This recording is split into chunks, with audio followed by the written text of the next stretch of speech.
你而家聽緊嘅係，你而家聽緊嘅係，你而家聽緊嘅係68號電台第2台。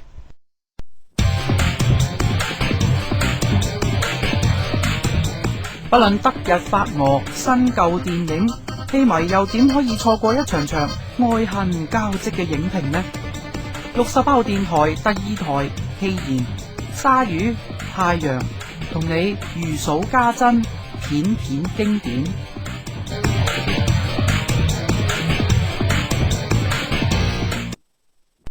大家好，又翻嚟戲言啦。咁今次呢，就係戲言嘅第3集啦。咁我哋上次第2集嘅時候呢，咁我哋係講呢套叫咩名啊？死啦！得閒飲茶啊！得閒飲茶，真係金魚記憶 ，sorry。得閒飲茶啦。咁出完街之後呢，自己聽翻都 OK 啊。當然啦，今次呢，又繼續一氣呵成咁樣揾翻太陽啊！呢個鐵腳叫翻佢上嚟同我繼續講呢個戲言啊。係啊，喂，大家好啊，就係我啦，係啦。台長個個都識㗎啦嚇。咁我哋今次啊講乜鬼戲啊？哇！今次癲啊，3套戲一齊講。咁其實串燒啊，串燒3套戲。咁係啊講咩咧？第一套《西遊記之月光寶盒》、《西遊記之仙履奇緣》同埋《大話西遊降魔伏妖篇》啊。係啦，咁點解要3套一齊咁講咧？其實冇乜所謂，因為咧我係諗起，我係睇完咧呢個降魔篇之後咧，咁我同太陽就講啦。喂，降魔篇咧都係西遊，都唔係都係西遊。喂，咁佢係咪啱？佢係西遊記，佢係西遊。係西遊記，哦，都係周星馳嘅作品嚟咯。咁我哋當然記得啦。咁以前睇翻，唔係應該唔好講以前啦。嗰陣時都出世冇耐，95年嘅嗰2套。咁啊應該喺 YouTube 咧睇翻嘅《西遊記》咧，咁就係《月光寶盒》同埋《仙履奇緣》，都係周星馳嘅作品嚟啊嘛嚇，都係差唔多嘅故事嘅，唔好話同一個。都係《西遊記》改編㗎嘛？係，呢個係改編。《西遊降魔篇》其實係根據佢自己本人所講啦嚇，《西遊降魔篇》同《大話西遊》咧，其實係冇任何關係，完全係咁如果有自己個人原創嘅新劇。佢話其實都係嘅，因為周星馳唔係做翻主角啊嘛，都唔係。佢今次淨係負責做導演啊嘛。話今次佢監製。嗱，佢今次係總製片啦、監製啦、編劇啦、導演啦，4個乜都做晒啦，除咗演員啦，除咗演員咯，佢自己冇客串。咁但係其實入邊真係要講起，其實好多佢嘅影子咯，即係根本文章有文章自己嘅風格，即係文章就係陳元莊嘅，佢入邊叫，即係唐三藏。陳元莊係唐三藏，即係文章其實。即係好似做咗另一個佢，遲啲我哋講起關於演技嗰一部分，咁可能會再講到啦。係啊，呢個就係我哋第2個原因，話點解要串晒3套咧？就係、是、你喺睇而家新呢套咧，好似發現到好多周星馳嘅嘢㗎嘛。係根本就係成套好易睇到周星馳嘅影子。係啊，咁樣我哋係咁意都講翻下啲背景 story 先啦，係嘛？可能有啲聽眾唔記得咗啦，都係嘛？95年啦都。幾廿年前嚇，講翻月光寶盒先啦。咁月光寶盒就純粹講翻一開頭邊個啊？周星馳叫咩啊？叫乜乜寶啊？至尊寶係至尊寶啦。咁樣佢咧成個故事，我記得嘅咧最印象深刻都係話講佢喺盤絲洞咁啊，同翻白骨精係嘛？白骨精我唔記得，仲係莫文蔚做㗎嘛？莫文蔚嗰陣時幾靚啊！梗係靚啦！而家咁講即係話而家唔靚。唔係，而家多咗其他，咁相比底下，我冇以前再咁中意莫文蔚咯。多比較咗啦，你多心啊，睇到知。唉，太陽多心係人都知啊！你收到風嘅一日早已經。咁樣個聞風喪膽你已經聽到。聞風喪膽添啊！咁樣咧，佢2套啦，咁講明啊呢個。月光寶盒同埋仙履奇緣都係上下集嚟㗎嘛，個故事咧其實如果你話細細個睇過《西遊記》啊嗰啲咧，其實你都大概知嗰啲角色有幾多個㗎啦，係嘛？即係佢都係約莫揾翻嗰啲角色出嚟，不過佢有啲改編咗一個愛情故事咯。以前嗰2套其實就係即係喺我眼中根本就係講緊一個愛情故事，講緊孫悟空一個愛情故事咯。就係首先同白骨精嘅一段戀情。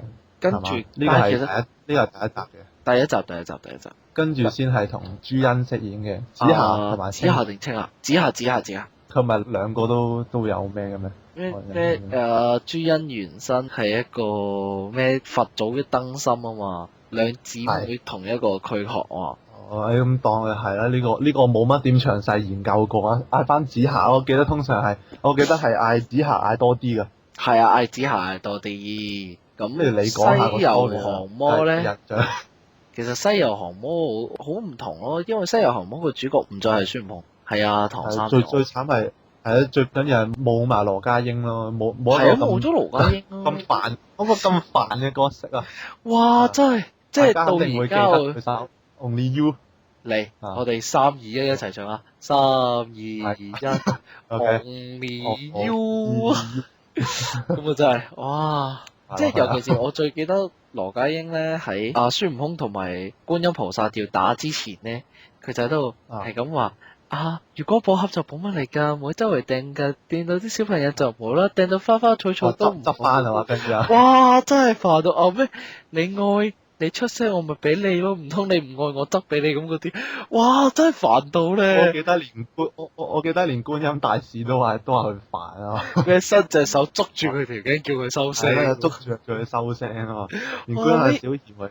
呢啲係其實經典嚟嘅，即係去注定翻，就係因為周星馳真係差唔多，而今年都03年啦，即係95年，差唔多18年前嘅作品，其實真係做咗經典嘅啦。咩03年啊，13啊，但係13年啊，13年，唔好意思，縮咗啦已經。13年。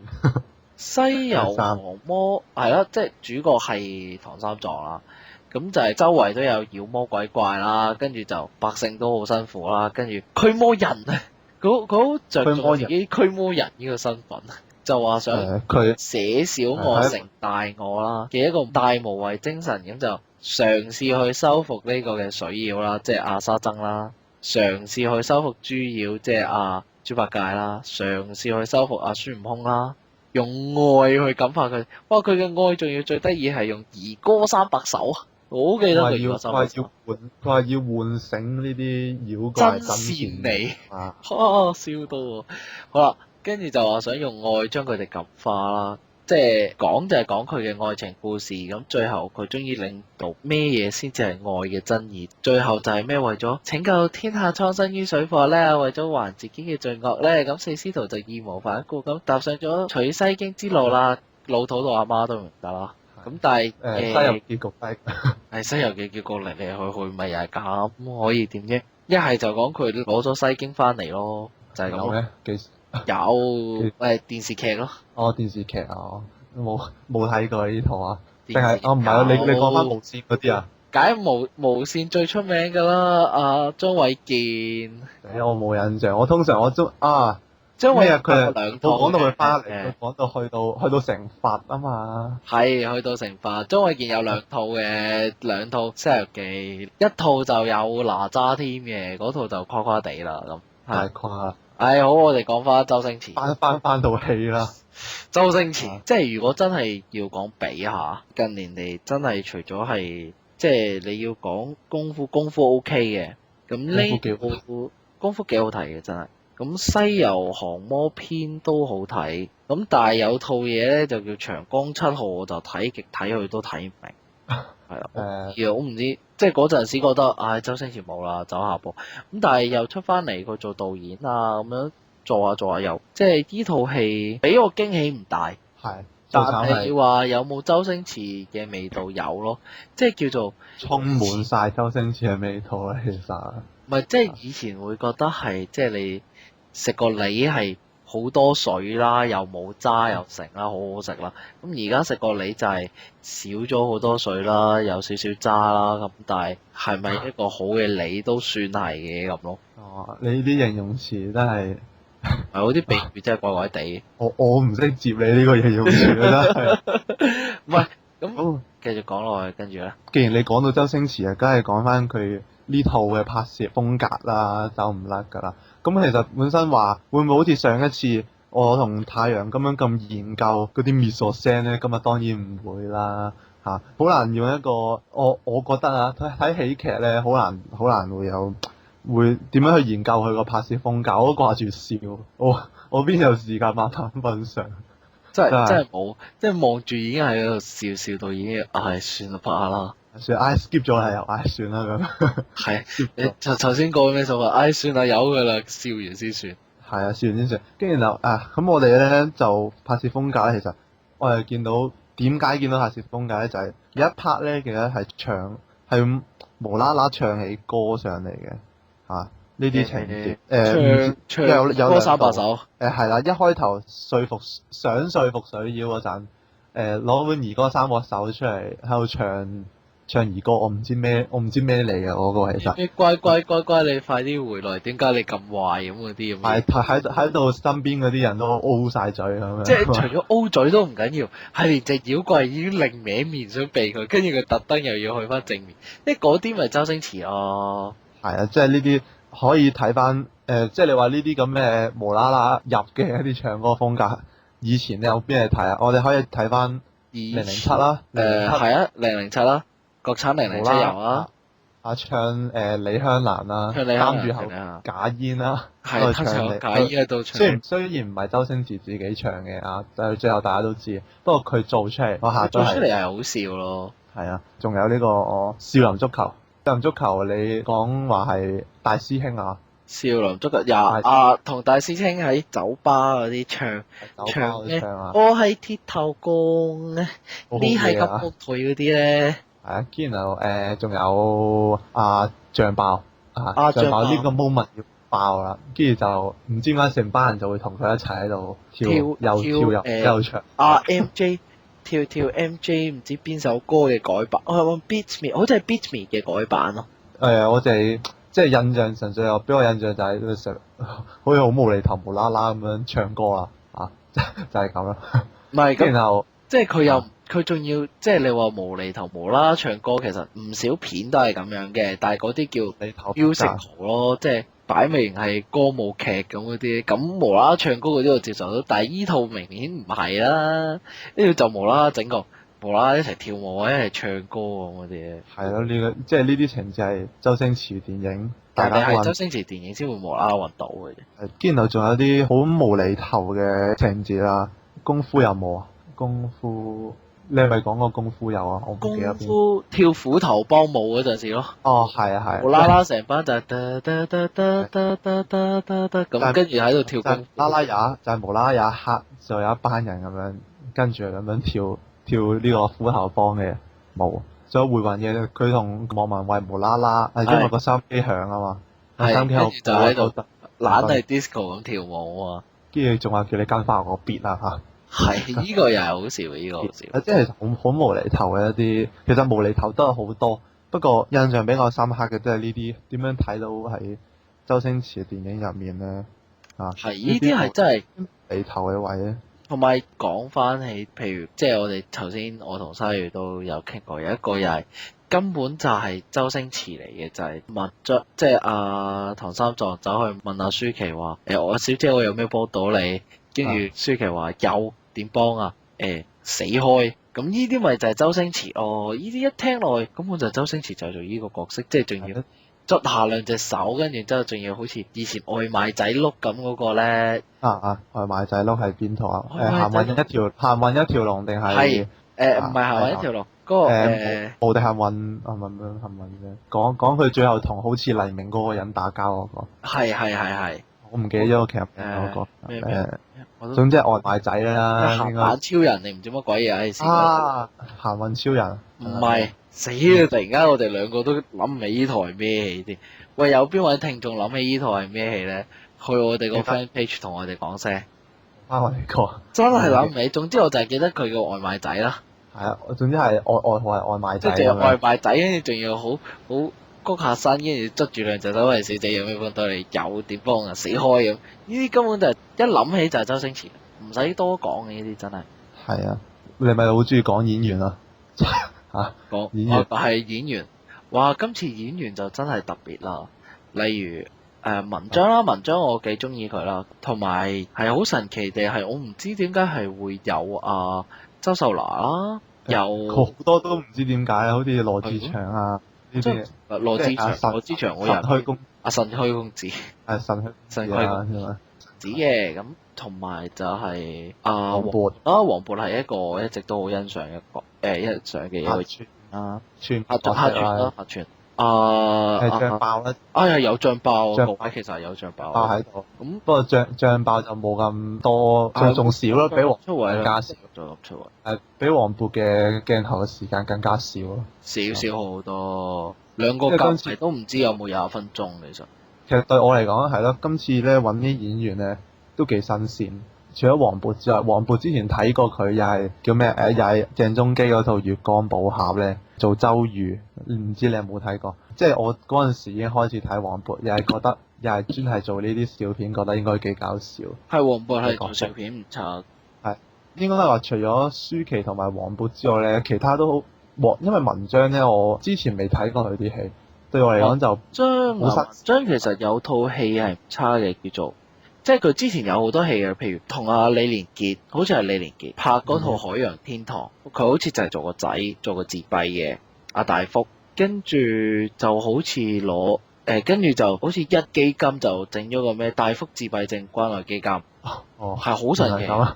跟住之後我都冇再留意啦。咁但係去到有一套戲《失戀33天》，係一套俾人話係票房奇蹟嘅電影。哇！佢係扮阿黃小賤啊！咁佢就係做黃小賤嗰個啫，我覺得係好傳神啊！我唔知，我覺得好傳神，即係嗰陣時開始，即係由《海洋天堂》已經留意佢㗎啦。但係而家佢再做埋呢套戲，我覺得佢真係一個唔錯嘅演員。咁佢都係佢後生啦，仲84年先出世。咁舒淇唔使講啦，舒淇一向都係好，即係你好睇起文章呢個。我睇起啊，即係之後佢仲有咩情嘅演員啊，已經有啲保證㗎啦。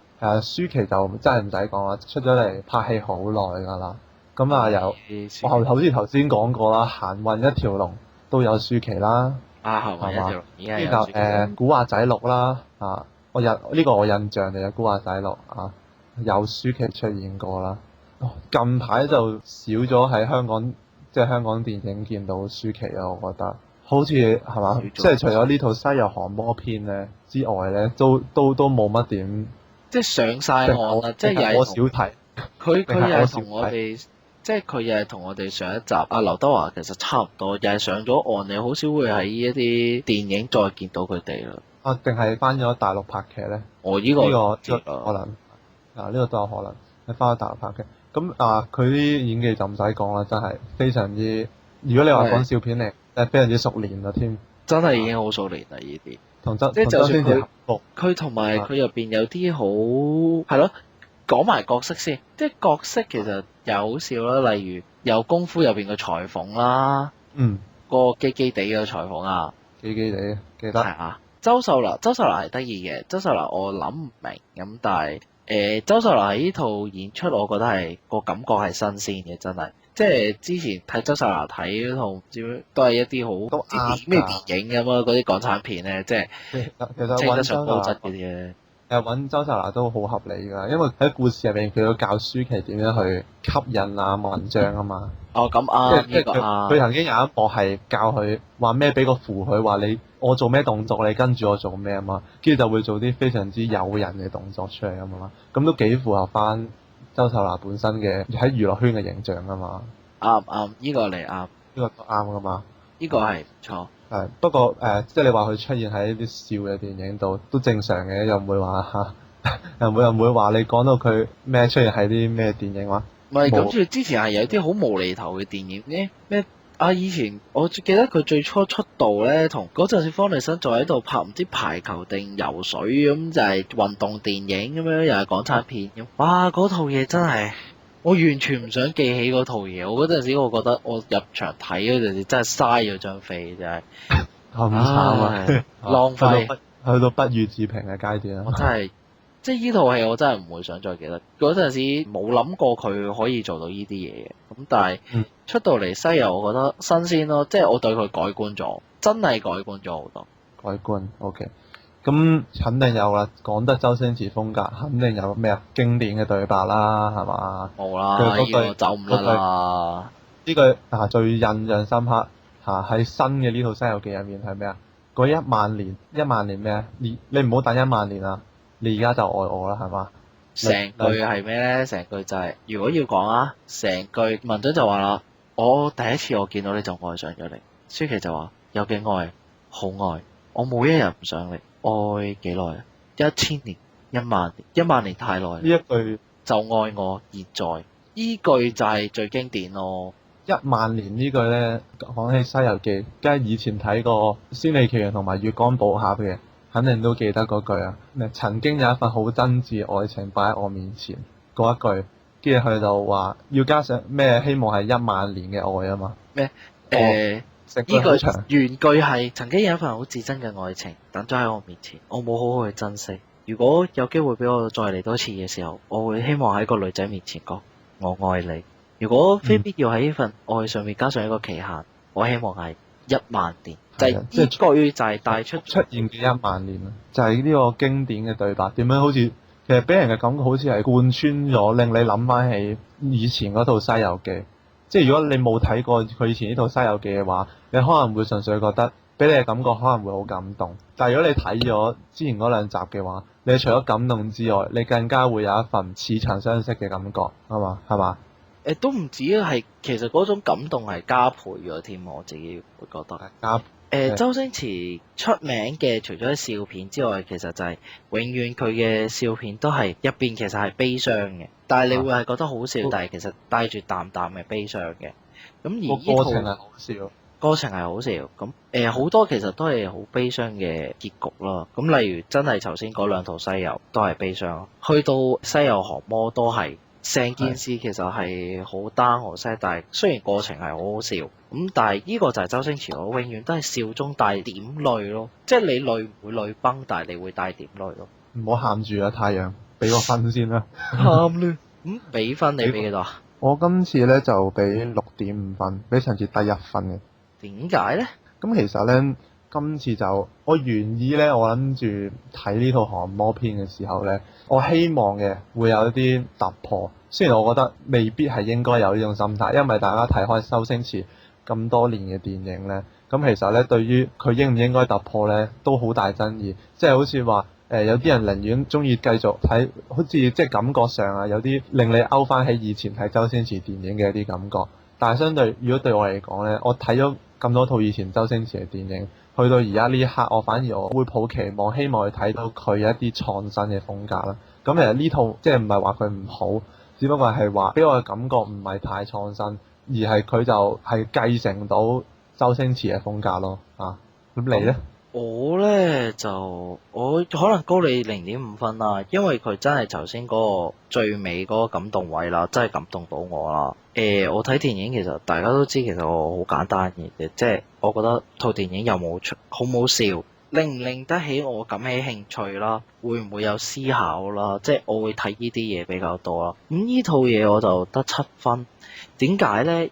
佢個故事唔係唔好，但係其實係唔應該拍到咁耐咯，即係拍2年，拍2個鐘，其實佢入邊太多特效啦，即係對我嚟講係有啲離譜咯。我反而會係情願着重翻喺個故事啊，或者係演員唔同嘅演技技巧上邊，我反而會係比較希望見到呢啲咯。同埋去到最後，我會覺得成件事係好嗰種比喻係應該係話，成件事出咗嚟，係有好多金句，好周星馳式，但係有少少老土咯。佢有少少笑話位係真係有啲幾老土，即係嚟羅志祥話空虛公子嗰度，空虛同神虛不停講出，係有啲老土噶啦。開始當然呢啲又係已經係你睇100次你都會笑100次，但係即係嗰種感覺就係，有少少老土咁。你啱啱講嗰個咩？太多 CG 啦。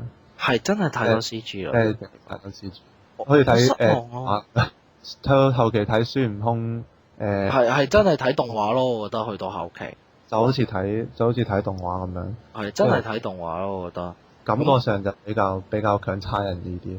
真係強差人意，即係依個位我就失望，我冇諗過點解去到最後咁多 CG 咧，所以變咗自己即係評分真係打咗折扣咯。即係本來如果你話就以故事啊全部嘢嚟講，其實我覺得呢套戲個半鐘頭真係俾盡嘅，咁但係佢因為 CG， 我覺得即係又要鋪排俾啲 CG 位啊咁嗰啲咧，咁嗰度 hea 得太耐，所以變咗套戲有啲沉，所以得7分，即係有少少失望咯。係啊，我同你都睇完之後都有啲失望啊，睇落去嚇。係咯，咁樣真係啊，好快，半個鐘頭差唔多，唔經唔覺又過咗一集嘅戲言咧，又完啦。咁啊完咗啦。咁我哋今次都交代晒成套，我哋冇賣關子啦，我哋今次都冇好似上集咁樣。不過當然啦，下一次講咩戲，依然都係要有一個，其實係咩？我哋應該係賣關子嘅，呢個都係。不過我哋賣關子其實就係想，即係睇下各位聽眾中意我哋想我哋講咩電影，咁呢啲係比較重要，就係希望各位有少少回應，咁就係話俾我哋聽，喂，想我哋講咩電影啦。咁我哋多數都係去到差唔多最尾，等到最尾嗰一刻就先至再我哋自己睇一啲上 YouTube 抄一啲電影睇咯。咁跟住先至講。我哋一直其實就係等緊你哋嘅回覆咯，所以去我哋 fan page 一定要讚好啦。咁中意我哋嘅就留言支持下我哋，甚至你最近睇過咩戲，睇翻咩舊嘅戲又好，西片又好，港產片都好啦。即係希望我哋講嘅完全唔介意。聽眾嘅 feedback 永遠都係最緊要啊！嚇，有咩都好，最緊要留言嚇，係嘛？係啊。咁時間就差唔多啦，嚟到呢度。咁多位，再見，拜拜。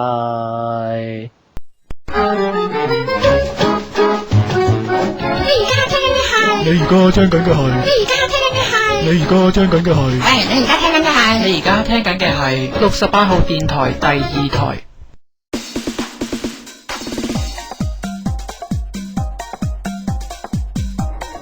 如果對68號電台各頻道節目有任何意見或查詢嘅話，歡迎登入網站 CHANNEL68ps.com 或討論區 CHANNEL68ps.com/bbs 留言。